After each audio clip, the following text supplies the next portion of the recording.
Before we dive into this week's choice, I want to take a second and talk about this month's Tokyo Treat box, which honestly, it is a great one. If you've never heard me mention them before, well, Tokyo Treat is a monthly Japanese snack box subscription service where you get up to 20 exclusive limited edition and seasonally flavored snacks that are only available in Japan. Every single month has a theme as well on top of that. So this month's theme is called Tokyo Throwback, which is all about retro Tokyo. I'm talking neon lights, cassette tapes, city pop music, that whole Showa era nostalgia vibe. And for anyone in this community who grew up on classic anime from the era, this box is going to feel like it was made for you. Now, let me start off with the banana Kit Kats. These are a headliner and they deserve to be, because honestly, I loved them. They were absolutely delicious. Flavor for them that you can really honestly get behind. It is just really that good. I could not eat them fast enough. And then we have the Puku Puku Pudding Taiyaki, which was another standout. It's a fish-shaped treat filled with a chocolate and creamy pudding, which genuinely was one of the better things in the box, and I absolutely loved it. And when I got myself to the chocolate donut, I'm going to be real with you. I actually had this one with my morning coffee when I decided to have this one, and it was a beautiful pairing. It was absolutely perfect. I enjoyed it with my coffee. And on the more cheesy side, because I do love me some savory snacks, we have the twisty cheese bites, which were absolutely amazing. And then the pizza pretzel sticks coupled with it, those were amazing. My daughter really got into both of those and was pulling the pretzel sticks and the cheesy twists out of the bag and out of the hand just to try and keep me from eating them. She just wanted them all for herself. And that's only just scratching the surface. There's a lot of great treats that are in here. All of them fantastic. But also, every box comes with a cultural guide booklet. And in my house, that booklet is the first thing that we actually open up before we even touch any of the treats. And that's because my wife has some food allergies. And having the allergen information clearly laid out in plain English for every single snack takes what could be a stressful situation and just makes it a lot easier on us. There's no guessing, no trying to decide or decode a label. And we just check it and move on to enjoying the box. The booklet also has a ton of great stuff about retro Japanese culture this month, city pop music, Kissaten cafes, the whole Japanese film camera revival thing. It is honestly a really great read, not just for the snacks. So if you want to try it out, use our affiliate link in the show notes and coupon code FeaturedAnime to get $5 off that very first box. And a big thank you to Tokyo Treat for sponsoring this episode. And now on to the main show. Welcome to the Featured Anime Podcast. I'm your host, Jack. And I'm Rick. And today we are talking about Reborn as a Vending Machine Season 2, which is a continuation from last week. So before that, we were just talking about some general ideas, merch, and a little bit about Reborn as a Vending Machine. If you want to catch a part of that wider conversation, patreon.com/featured anime podcast, $8 a month will get you access to that bonus content. Plus the second episode of bonus episodes that are coming out, Watch or Walk, aired as well. So Reborn as a Vending Machine Season 2 has producers of Nippon Television, Docomo, just to name a couple. The studio is Studio Gokumi and AXsiZ. That aired from July 2025 through September 2025. The genres are comedy, fantasy, and Isekai. It's based off of a light novel, and it is 12 episodes long.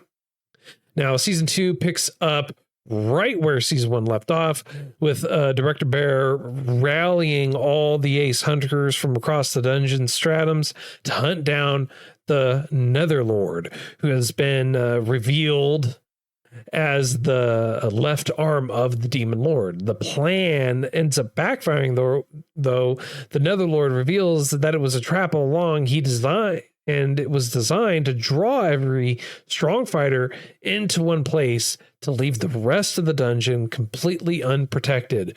With the village wrecked, survivors barricaded inside a single building, Boxo and Lamis are thrown into a season with real stakes and high-scale threats, while Boxo continues finding new and creative ways to contribute, despite being fundamentally a box that just sells snacks. I mean, you're not wrong. Nothing you said was incorrect. Nothing you said was incorrect. For me, where to begin? Where to end? Well, so we could start right at the very beginning, right? Season 1 ended with them basically rallying the troops. Yeah, basically going off to war. So yeah, episode 1 essentially it starts on a high note. If you can call what if you listen to the last week's episode of us talking about it, I was not impressed. Now, what I will say is they started much higher than I was expecting. There was very little, if any, time skip from point to point. And it was very, very explosion-y. A lot of flashy attacks, a lot of flashy everything. And of course, Boxo comes in clutch every single time.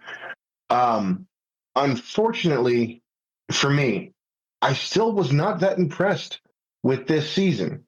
A lot of the same, a lot of the we're in a hopeless situation, Boxo to the rescue. There's a few more vending machines I did not know about that came to fruition here. I was really disappointed and you told me about it, but I was really disappointed that he gives up the opportunity for clear communication, crystal clear communication, due to his own insecurity. But if you're insecure, why would you prefer broken communication, almost painful communication? And in multiple episodes, it becomes an issue, a barrier of sorts. Yeah. So here's Sorry, my all over the place. No, you're fine. That's like the very beginning. So the very beginning of it, the anime of season 1, he's given the opportunity, right? They have to try and save them. And one thing I do find interesting is it doesn't seem like people have recovery magic, right? And if they do, it's either really, really rare or just not really utilized or usable. So 2 people are basically dying or dead and they're doing CPR on them. And so he transforms into basically a defibrillator, and his choices are I can use telekinesis or I can get telepathy. And I thought about it a little bit more, right? Because my first initial thought was like, why didn't he just do telepathy and then he can have these discussions, have these communications going forward, right? And tell them and instruct to them on how to do it. But at the exact same time, when you think about it, telekinesis is a little bit more usable, right? And in the sense that he can now use it in such a way that helps guide him or move him along or something, basically kind of do things without having to rely on others. So he can use the spray hose now. He can do a couple other things with it. But here's the other thing that I was thinking about, and I had thought about this last night. Everything he does takes points. So up to and including telepathy? Not telepathy, but telekinesis. I would assume so. I believe so. Yeah, I believe telekinesis costs points because giving food costs points. And he did state that in there. He goes, the bear prepaid all of the coins so that way I can use my powers or use this. And then when he transformed into the big thing, ejected out the ice, was using all of these and using all the stuff, he was able to use it, but it was just rapidly depleting his points.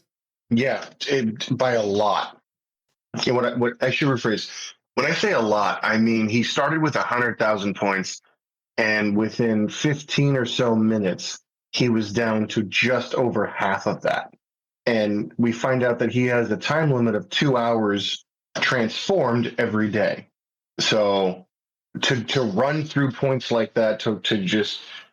And now I have a question, because Haley, the researcher, hypothesized that it was his larger frame that took more points. Like if he was in a smaller body, maybe less points would be consumed. What do you think of that? Yeah, but I would have to say that it's more along the lines of the production of things and volume at which he was churning out. I'll give you that. He became a much larger ice machine, and the ice he was spewing out to fight reptiles and whatnot, which I don't really think was that effective. Yeah, he was throwing much larger ice, much larger things, and he did put more points into speed, which allowed him to produce more stuff. But here's where I'm at with it. You bring up the point that he chose telekinesis over telepathy, and I guess when you look at it like that, he chose self-autonomy, meaning he's able to do things for himself, rather than clear communication when he could just tell people to do something. So it changes very little, honestly, in my opinion, when it comes to the choice. Because would it be easier to tell somebody what to do step by step, or to do it yourself? Yeah, I'm not very good at directing people, so I guess I would have chosen that as well. Honestly, in times of emergency, it's always easier to just do it yourself than try to give discussions or instructions on how to do it. So that would be my reasoning as to why he chose to just take telekinesis and do it himself. I mean, and he kind of has an ability now, granted, through hard work, which Boxo does not seem to be short on, as far like motivation to work hard. I don't really see him having any downtime, because it doesn't appear he needs any. He just uses points to replenish his seemingly infinite energy reservoir. So when he's taking segments of his own catchphrases, that's not what they call them. What do they call them? Generic phrases? Yeah. The things he said. Okay.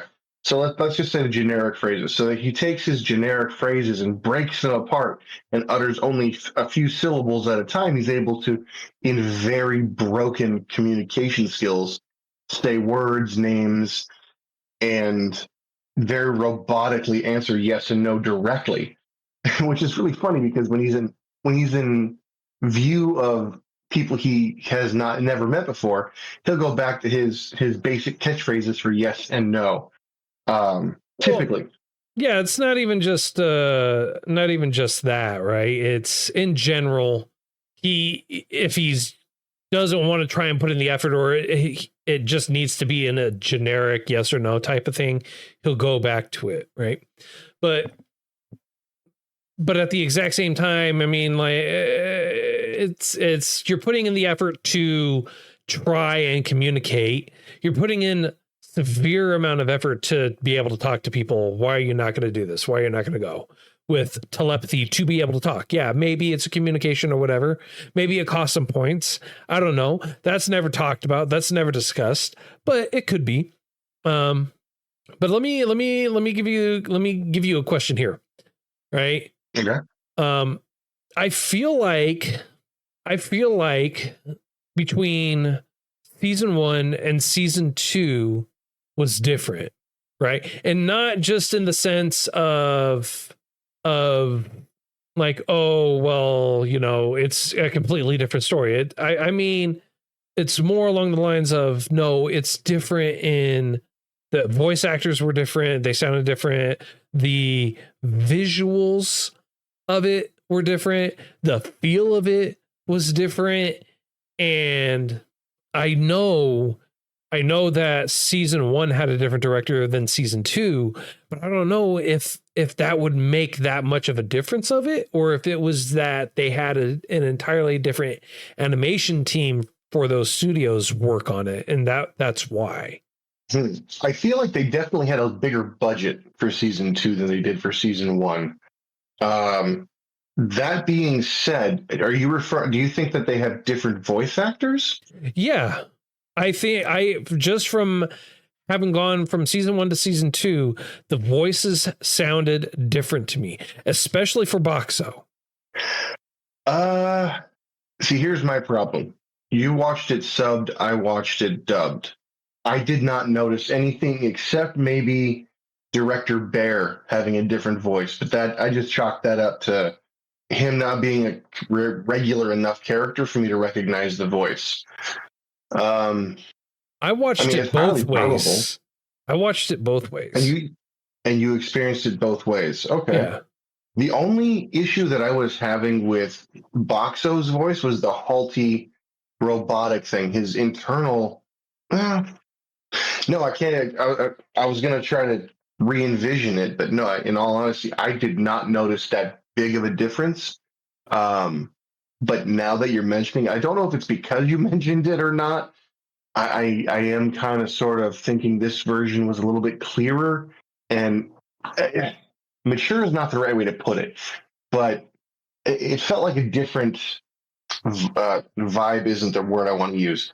A different feeling. I guess it would mean the same thing. But I just took that as a progression in the story rather than a change in actor.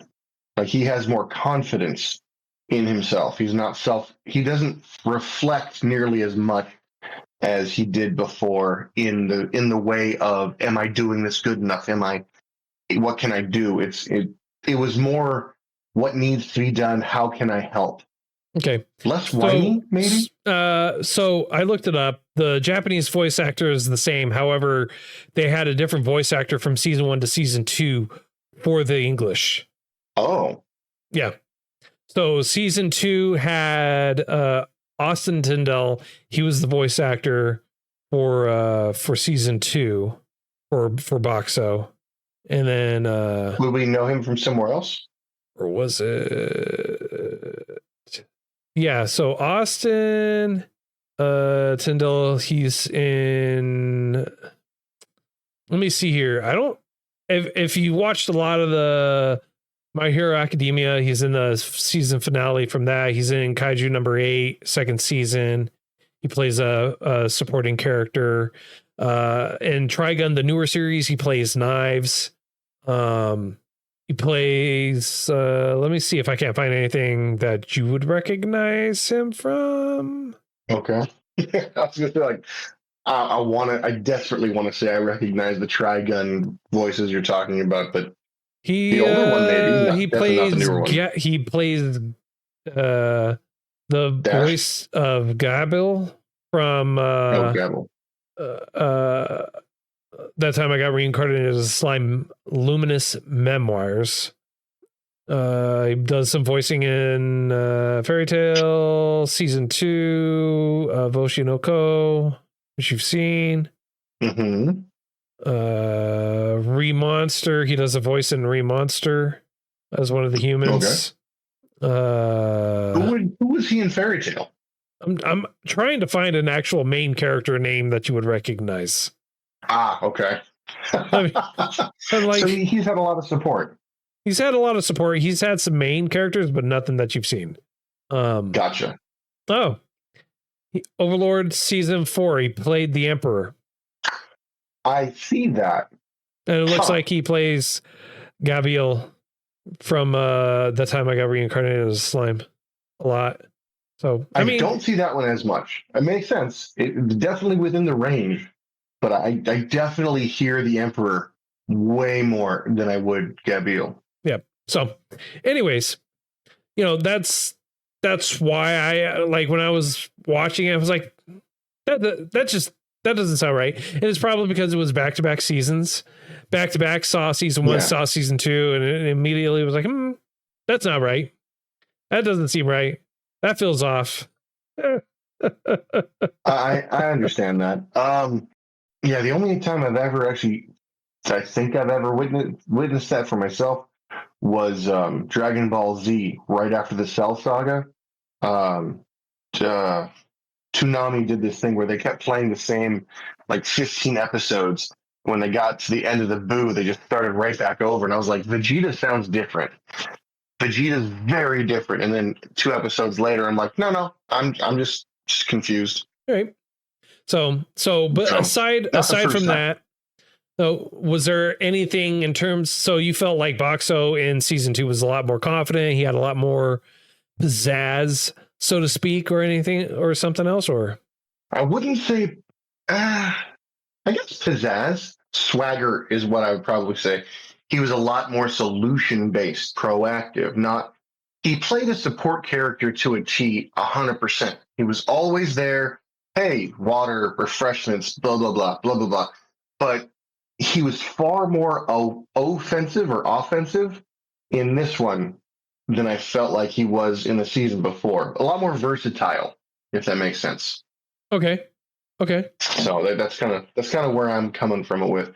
Like in season 1, maybe, well, I guess it matches with his potential growth patterns. Because in season 1, he was a fresh vending machine, didn't quite know what to do, where to go.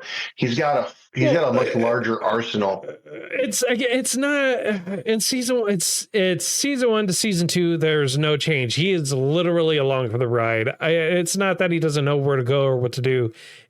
He is literally along for the ride and just kind of coasting along. So that I don't see that being any real difference, right? What I do see is him. I want to say him being less communicative, despite the fact that he has more communication, and I guess being absent-minded at the exact same time. Because in season 1, he was definitely, I'm weary of all these people. I'm weary of this person. I'm weary of that, or I'm able to pick up on this. And then season 2, he's just like, I could do all this stuff now. Blah, blah, blah, blah, blah. I don't need you to help me. Blah, blah, blah, blah, blah. And and honestly, I'll tell you this right now. It feels like they are pushing the harem feel really hard on this. Oh, yeah. Especially at the end of season 1, and then you go into season 2, and they're really laying heavy into it. It's like, yeah, come on, bro. I mean, can you blame him? He's a unit, literally. Yeah. Yeah. I don't know, man. I don't know, man. It just didn't jive well with me, you know? I'm honestly surprised with how happy you were with season 1. What do you mean with how happy I was with season 1? Well, I mean, you liked it way more than I did. That's for sure. Your score was slightly higher than mine, wasn't it? No. We both landed on a 5. We both gave it 5s. Okay, never mind then. For some reason, I thought you gave it like a 6 or a 7. No, you were teetering. You were teetering on a 6 or a 7 on it, and I was like flat on my 5. It was like, yeah, I'm giving it a 5. It's very middle of the road. Okay, I'll take it then. I will accept this as a willing sacrifice. No, yeah, I guess, like I said, there was a lot that I did not know vending machines could be that they ended up being. Like, as you said, the defibrillator. I didn't realize that was that to me doesn't really seem like a machine that would be. Could you imagine? I'm having a heart attack. Does anybody have change? Yeah. Change? Anybody? Change? Please insert coin. Please insert coin. Break 20. Please insert a coin. Yeah. Do you take tap? I could tap a card mid death. You know. Yeah. Yeah. So those things seemed a bit of a stretch. Yeah. Okay. All right. So you know, obviously sees so let's go on to the quote unquote big twist, right? Well, there's a couple of them. We'll go to the first one. Big twist where everyone was like so supposedly brought into the lower levels of the dungeon, and they were like to pull all the high level, all the resources, all the strong, down below. And I mean, can you say that? Can you honestly say that that was a big twist, or is that going to be more of a like even the side characters saw it coming a mile away? Well, I mean, here's the thing. It's really good tactics. It is. It is spot on. That being said, you are right. A few of the characters were like, this feels a bit suspect. And everyone else is like, it'll be fine. No one's smart anyway.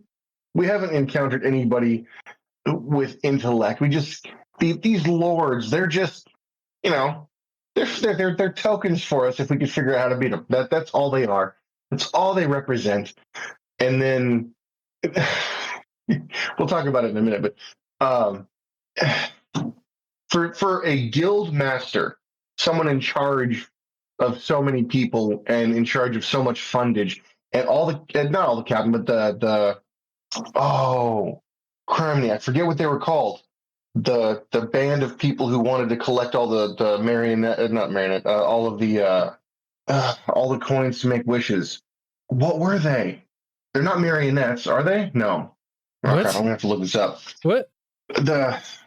What group did Boxo join to use his coin to make a wish? The Menagerie of Fools. Thank you. I'm stuck on the marionette. So the Menagerie of Fools. They're very well versed, from what we've been told earlier, in fighting in dungeons, and no one saw this coming. Everyone's like, ooh, a big bad boss. Let's all group together, leaving everyone else on their own. All the non-fighters can stay back because no one's going to see that. Yeah. Only to find out that not even the big bad, but like a subordinate, a general of the big bad, has a brain and a plan. And hey, by the way, you know, everybody you killed just makes me stronger. It's fine. It's fine. I have to generate these things. No, it's not that. No, it's not that everyone that they killed makes them stronger. It's all the people, and he goes into the details about the dungeon, that the more that hunters die in the dungeon, the more it feeds into the dungeon, the stronger it gets, because there's a lot of deaths from hunters that die in the dungeon. And so it just perpetuates and fills the cycle and makes the dungeon stronger. And this is what I'm gathering from him. He's like, hey, I control death anyways as it is. All you're doing is giving me more ammo and power from all y'all dying anyway. So there you go. And keep in mind, it's not a general or subordinate of the general. It was the guy's left arm. It was just a part of the general that they fought. Yeah, okay. Oh. See, I missed that. Because while I knew it, I was thinking like, oh, my right-hand man. That's how I took that. Yeah, I took it as a literal my right hand, my right arm. Yeah. Oh, you're got more courage in my pinky. Quite literally, actually, in this case. Yeah, basically. Mm-hmm. Oh, that's I like that. I like your literal translation better than my metaphor translation, my metaphorical translation. So, yeah. So not even a big bad of any kind. It just what can you do when you play into their hand so aggressively? You know what I mean? Like I saw that and I went, okay, now they've got a big bad to contend with. And it's not even a main big bad. It's a subordinate of the main big bad, but not even the subordinate. Now that you're telling me it's a piece of the subordinate, which means the regular guy is way stronger and way more just nuts. And they're already caught on the back foot. And when they realize this, they start to retreat. And it's not a good retreat. it doesn't make you feel good. It makes you feel a little bit concerned. It makes you feel a little bit, urgent to get back. And we only really ever see those two people that got the defibrillator grievously injured. They get help, right? What do you mean they get help? They don't get help. They don't need help. Fair enough.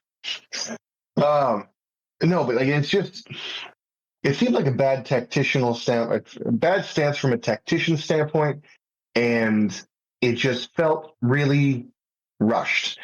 And then the way that, okay, maybe you can explain this for me.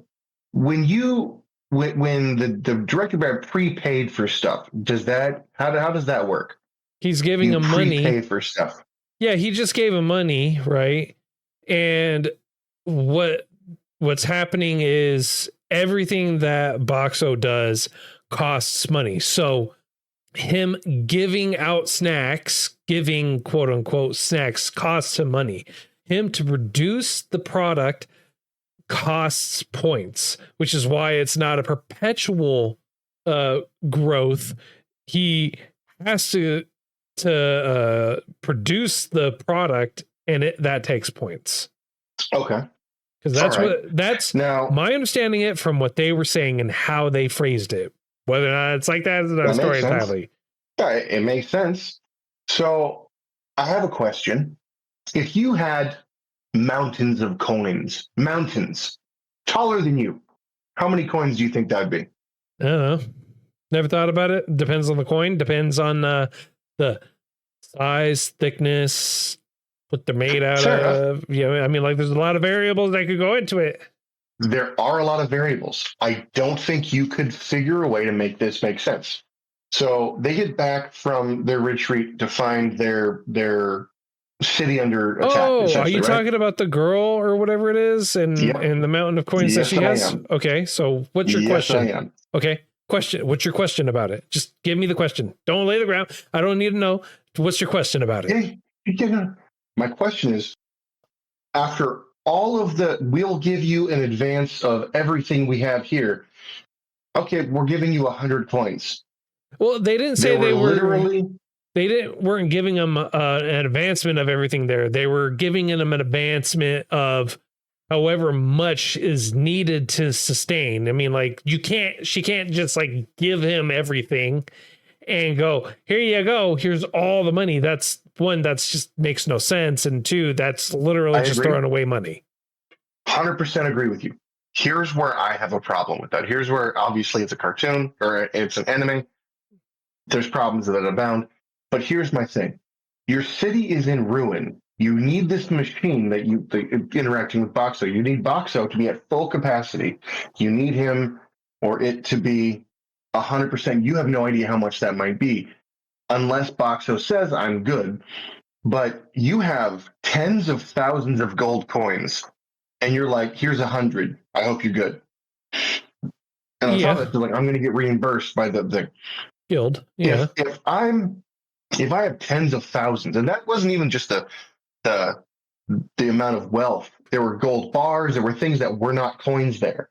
But you see them grasping at mounds of coins to feed him for all of that to be 100.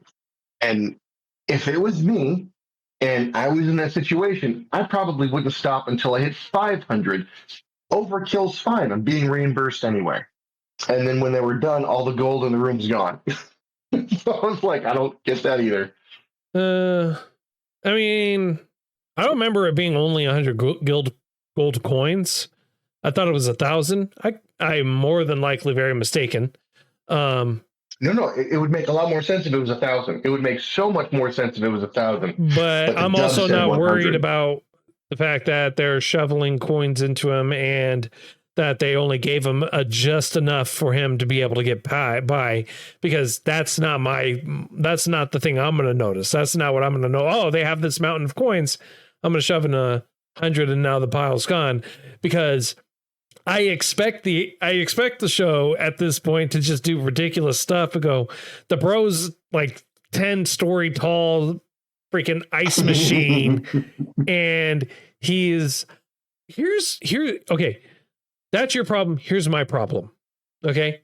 He transforms into the ice machine and uses points to make a large solid cement foundation. Yep, I think it was 3 meters deep. Right. Multiple times that stacks on top of each other. Then goes back to his normal self. Does that mean? Nope. You don't even know what you're saying no to. You don't even know. You don't even know. What are you saying no to? I have a feeling. I feel like you're going to ask, shouldn't the platform shrink with him? No. Oh, okay. Then go ahead. Shouldn't the platform? I mean, he basically expended points to produce a product that is not a part of him. Shouldn't it stay? Ooh. Not trash. Conscious? Oh, yeah. I think that would go along with what happened with the CO2 with the Lord in the first season. The CO2 stuck around. Yeah. So I think the concrete structure, the base would also stick around. Yep. For how long, I'm not even sure. That is a good question. And they did state in season 1 that he cleans up. He can control how the trash to be disposed of. Huh. Okay, I just thought it was a timed out thing. Oh, it's empty and it's on the ground and not being looked at or consumed. It's gone. That makes more sense if he's in control of it. No, it doesn't, because in the CO2 system, he could have, if that was the case, he could have gotten rid of it. But he told them, "Hey, don't come down here. There's too much CO2." Yeah, but that's not food product, or rather, that's not a product left over from food. That's the byproduct of the actual consumable. Dry ice. Yes. So he's not causing, because when they were throwing bottles and things like that down there, he said, I am disposing of the plastic bottles, leaving the water down there. That would make sense, because if he got rid of everything, what they consumed would also be gotten rid of. Yes. Okay. So he's just getting rid of the packaging. I'll allow it. So yeah, I guess if he can control it at will, I would say that the structure would stand until he doesn't want it anymore, and then they would be able to reconstruct, free of the very out of touch concrete that just appeared in this one location in the entire world. Yeah, because concrete would be a foreign object, a foreign material. Everything else is cobblestones and maybe well, I guess they would have to submit. Either way, I'm not getting too far into it. I'm sorry. You're good. All right. So okay. Another question for you, right? Yep. How can I phrase this? With words. Right. Were you surprised by the quote unquote big reveal that happened like episode 6, 7? There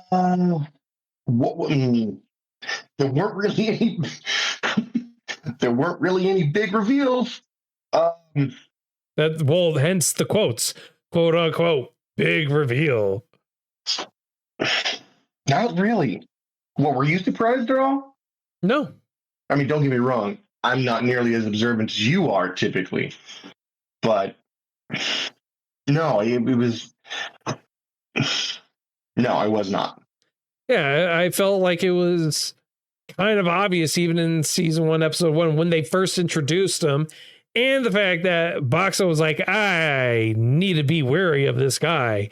And after that, he was immediately not wary of that guy anymore. I was like, all right, what just happened? It's like, why again? Why? Yeah. Well, okay, so to be clear, was the big reveal that they were married? The big reveal was they were married. Their kids are there. Okay. And that they end up betraying everyone. I mean, okay. That was not. How is that a reveal? What do you mean? That they betray everyone. I thought the big reveal was that their abilities were like negation and stuff like that. Well, I mean, like the whole thing surrounding like them as a whole is the big reveal. That's what I'm saying. Like them betraying They were everyone. telegraphed. Yeah, them betraying everyone, them being married, them having the children, like that whole deal, like that's what I'm talking about, because they spun it off like it was a big reveal for the cast, for the characters, right? That's what I'm talking about. Like, was that for you a big reveal? Like, how did you feel? Like, did you feel it was done well? Did you feel like it was like, details, man? Details. No, sorry. So for me, the bickering at the beginning in season one made it seem like they were an old married couple. So the fact that they showed up as a married couple, no, not really. The fact that they ended up betraying, no, because at the very beginning they were specifically told, you as the viewer are told, I've got a goal. I'm willing to do anything for this goal. That just the phrasing alone tells me, okay, this person's not to be trusted wholeheartedly. They'll help when it's convenient, but when it's convenient to go sideways and do their own thing, they're going to. Flat out. There's an ulterior motive, and the fact that Boxo was leery, he was not fully committed to the fact that he's a good guy. No matter how much evidence that was there, he's like, I've got a feeling. You can't foreshadow something like that so hard. And even my obliviousness was not immune. It didn't help me here. Yeah. You can't make a character that inept isn't the right way to put it. That aloof and that lazy and still badass, and not expect something weird to happen. So the character never gave me a sense of safety is not the right way to put it. Didn't give me did not give me a sense of self assurance that they were 100% Boxo. Like Lumia, Lumine. What's that chick's name? Linus. The strong one. Lamius. Lamius. Thank you. She's 100% Boxo. 100% of the time. And everyone in this show who is on Boxo's side, it is not even a question. They're 100% almost obsessed. As you said, almost harem-esque, which would be kind of awkward because he's a vending machine. But still, any character that's not 100% for him seems to not be 100% with him. And ulterior motives all day long. And again, in season one, they didn't just foreshadow, they blatantly said, hey, these are my goals. I'm willing to do anything for my goals. Yeah. So the only thing that I kind of was a little bit surprised about on a real minimal level was the teleportation that got messed with. Hello? Yeah. I'm sorry. I'm okay. I was like, it's not a time traveling grandgirl or grandchildren. I know that. No. I was just thinking it was like the fact that they, I don't know. Look. There's honestly, there's a lot in here that I have issues with. There's a lot in this season that I have a lot of problems with. The fact that he ran by, he knew the guy touched him. He knew the guy had like slapped him. He did a straight up booty slap on the guy. It's like, hey, and you were suspicious of him on the first season, episode 1, and then you're whatever about it on the rest of the time. Didn't get it, didn't understand it. I thought it was ridiculous. But I think it's ridiculous that he didn't say, hey, homeboy gave me a booty slap as he was running by. Maybe check me out, give me a once over. The suspicious person is doing suspicious things. Help. Yeah. Help. Yeah. Well, I mean, the only way I could even claim that would make sense is if you also take into account that he was the only one that seemed suspect of them. So for that and for that reason only might be one reason, or might be a thing as why he didn't say anything, because it would be hard to communicate, i.e. all of his limitations with communication. Yeah, that would be easily solved if he had just, I don't know, gotten the telepathy. Yeah. Well, no, but here's the thing with that too. That would have made that ability moot. That would have made that ability 100% Or yeah, that'd make his negate ability 100% not a surprise. Hey, Boxo, how come you're not talking to us anymore? What happened to your blessings? Yeah. Just saying. You negated one, I imagine you negate them all. So yeah, but I think it's the barrier that would have gone. Yeah. Yeah, but it's blessings in general, right? The blessings in general are what disappears, not his ability to. Yeah, I mean, yeah, if he used telepathy and then that disappeared, but then I would also have to assume that he'd still not use telepathy and just go, "Welcome, hello there. Oh no! Please insert coin. No. Too bad. Too bad. Too bad. Please insert coin. Too bad. Too bad. Too bad." Oh god, they robbed us. They robbed us of a beautiful. What's it, Lassie? What's going on? Who's down by the river? Yeah, basically. Oh man. Yeah. Well, I don't know. I don't have a terrible lot more I can honestly talk about. I mean, there's really not. We can go through a few of the other surprises, but it'll honestly make it not even worth watching the show at that point. I'm already pretty disappointed. I don't know if it's worth watching the show in general, in my honest opinion, but that's not for me to decide. No. So, on a scale of up to censor, how would you rate this?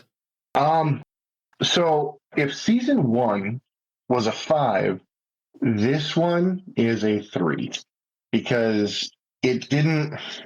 My biggest issue, if I had to say one, it was the inconsistency of the story.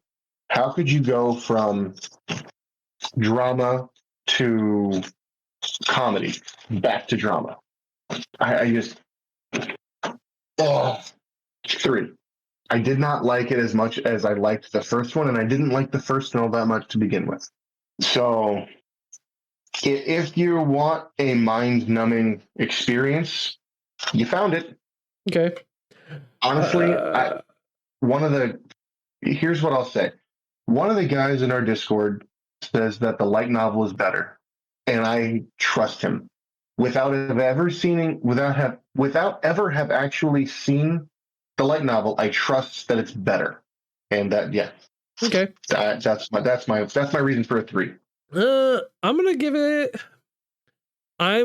to give it a 5. I'm going in the middle again, and the reason why I'm going 5, not a 3, is because honestly, there are some funny and comedic moments in here that do make it entertaining. There are points we spend a lot of time just dumping all over it, and rightfully so. It's pretty bad, but you do get introduced to a couple of other characters, and by and large, they're pretty weird and funny. But at the exact same time, you could go, yeah, I totally get that. And you also are introduced to some other people that just let you know that Boxo's not as unique as you think, or as that he thinks, I should say. Fair. So yeah, that's why I'm going with the 5. Next week it's going to be one that's kind of another 2-parter. It's going to be Bartender. That's the choice for next week. So if you feel like we did too much justice and not enough justice or anything like that, feel free to contact us and let us know. All our contact information is in the show notes, as well as on our website at featuredanimepodcast.com. You can also join us on Discord and talk to us and hang out with us in there. And then, of course, on stream as well, where we stream majority of our episodes on twitch.tv/featuredanimepodcast. And then, of course, we have some affiliate links for you as well for Crunchyroll. Get yourself a nice free trial or get a discount off their store. Links for you are in the show notes for that. And then let's not forget about Tokyo Treats. Nice, wonderful, delicious treats every single month coming straight to you. If you use our affiliate link along with coupon code Featured Anime, you get $5 off that very first box. And trust me, the treats are worth it. And of course, let's not forget one of the best ways you can support us is by going to patreon.com/featuredanimepodcast. If you go there, $1 a month to get you access to bonus content that we usually post with every episode. And of course, don't forget about some swanky swag, shop.featuredanimePodcast.com. And until next time, I'm Jack. I'm Rick, and we'll see you next time.